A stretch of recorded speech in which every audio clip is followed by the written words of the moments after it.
China's got talent for rebellion. Buckle up, history buffs and fans of the utterly bizarre. We're about to dive headfirst into the Taiping Rebellion, a monumental clash that redefined civil war and gave new meaning to the phrase family feud. Imagine a mid-19th century Chinese version of Game of Thrones with religious zealots, wacky prophecies, and enough bloodshed to make Quentin Tarantino blush. Intrigued? You should be. This wasn't just another peasant uprising. This was a full-blown existential crisis for the Qing dynasty. It was like China's entire system decided to have a very public, very violent meltdown. And trust us, things are about to get messy. Meet Hong Xiuquan, not your average school teacher. Every good story needs a protagonist. And in our tale of rebellion and mayhem, that role belongs to one Mr. Hong Xiuquan. Now, Hong wasn't exactly born with a silver spoon in his mouth. He was more of a wooden chopstick, struggling to eat rice kind of guy. But what Hong lacked in privilege, he made up for in ambition and a healthy dose of delusion. See, Hong had big dreams. He failed his civil service exams repeatedly, which in his defense is a real blow to the ego. But instead of accepting defeat, he decided to become a prophet. Why not, right? It's not like there's a handbook for that sort of thing. Hong Xiuquan's journey was anything but ordinary. Born in 1814 in a small village in Guangdong province, he was the son of a farmer. His family, though not destitute, was far from wealthy. They valued education, and Hong was a bright student with a keen interest in learning. From a young age, he was determined to pass the imperial examinations, the key to a prestigious government position and a better life. But the exams were notoriously difficult, and competition was fierce. Despite his best efforts, Hong failed the exams not once, not twice, but 4 times. Each failure was a crushing blow, but it also fueled his resolve to find a different path to success. During one of his periods of despair, Hong experienced a series of vivid dreams and visions. He believed these were divine revelations, showing him a new purpose in life. He came to see himself as a chosen one, destined to lead a spiritual and social revolution. With newfound conviction, Hong began to preach his unique blend of Christianity and traditional Chinese beliefs. He attracted a small but dedicated group of followers who saw him as a prophet and a leader. Over time, his following grew, and so did his ambitions. He envisioned a new heavenly kingdom on earth, free from the corruption and oppression of the Qing dynasty.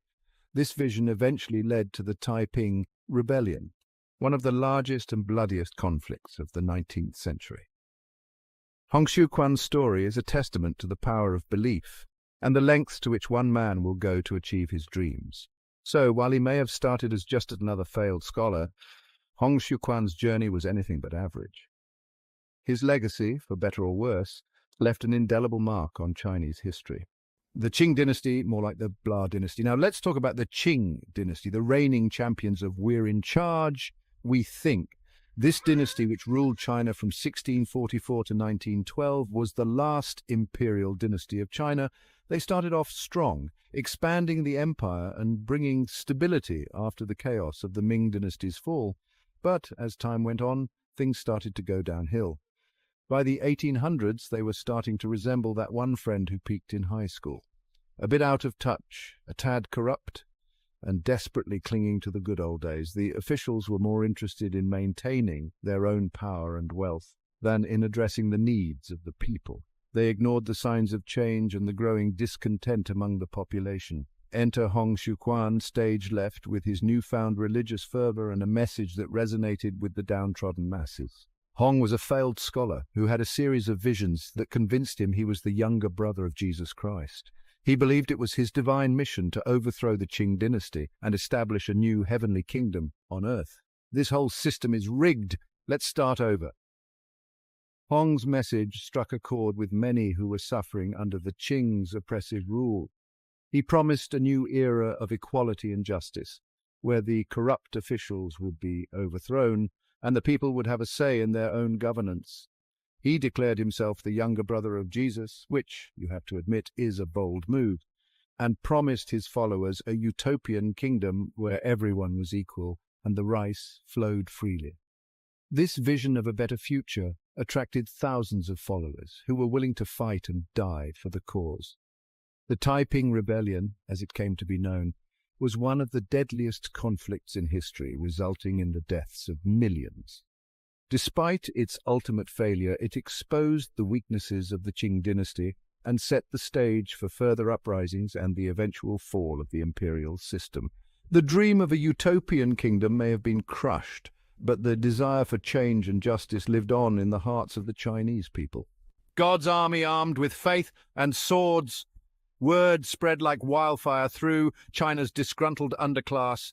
Suddenly everyone from disgruntled peasants to bored housewives wanted in on the action. Who needs reality TV when you have a real-life revolution brewing?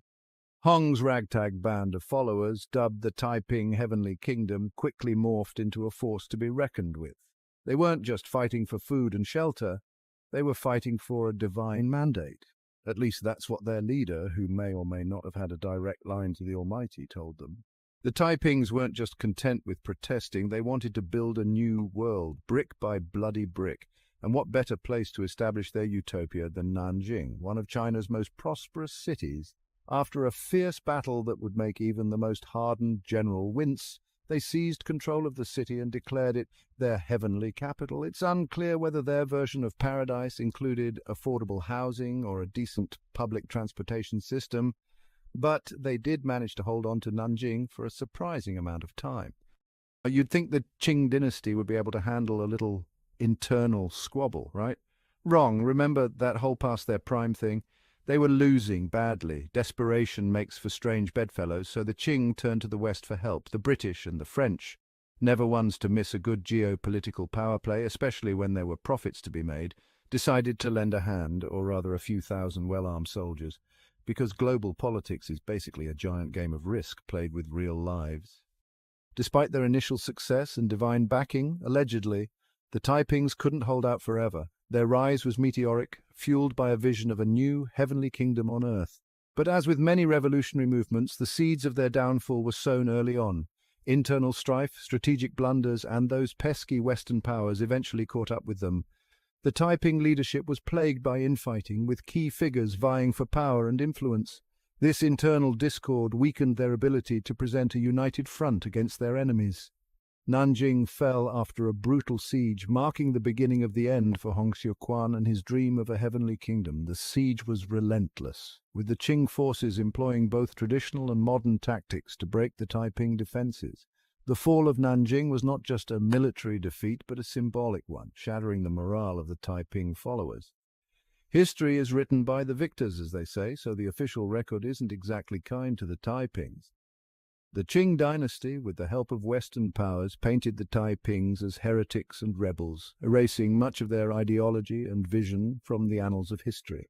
Yet the Taiping rebellion remains one of the deadliest conflicts in human history, with millions of lives lost. But their story, however flawed and ultimately tragic, serves as a reminder that even the most powerful empires can be shaken by a group of determined individuals with a shared grievance and a healthy disregard for the status quo.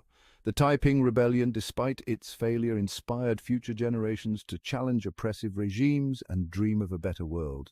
Their legacy, though marred by defeat, continues to resonate as a testament to the power of collective action and the enduring human spirit. The Taiping Rebellion was, to put it mildly, a bit of a downer for everyone involved. Millions died, the Qing dynasty was left on life support, and China was left to pick up the pieces of a kingdom shattered by years of conflict. It's like that feeling you get after hosting a party that got a little out of control, except instead of a few empty beer cans and a broken lamp, you're dealing with widespread famine, economic ruin, and a lingering sense of what the heck just happened. So what did we learn from this whole ordeal? Well, for starters, maybe don't start a revolution based on the ramblings of a guy who thinks he's Jesus' younger brother. Also, it turns out that governing a country is a lot harder than conquering one. Who knew? The Taiping Rebellion was a stark reminder that even in the face of overwhelming odds, people will always fight for a better future, even if that fight leads them down a very strange, very bloody path. In the annals of history's greatest hits, the Taiping Rebellion deserves a special chapter, one filled with equal parts tragedy, absurdity, and a healthy dose of "you can't make this stuff up." It's a story that reminds us that even in the darkest of times, human resilience, for better or worse, always finds a way. And if you ever find yourself struggling to wrap your head around the sheer chaos of it all, just remember, at least you weren't there.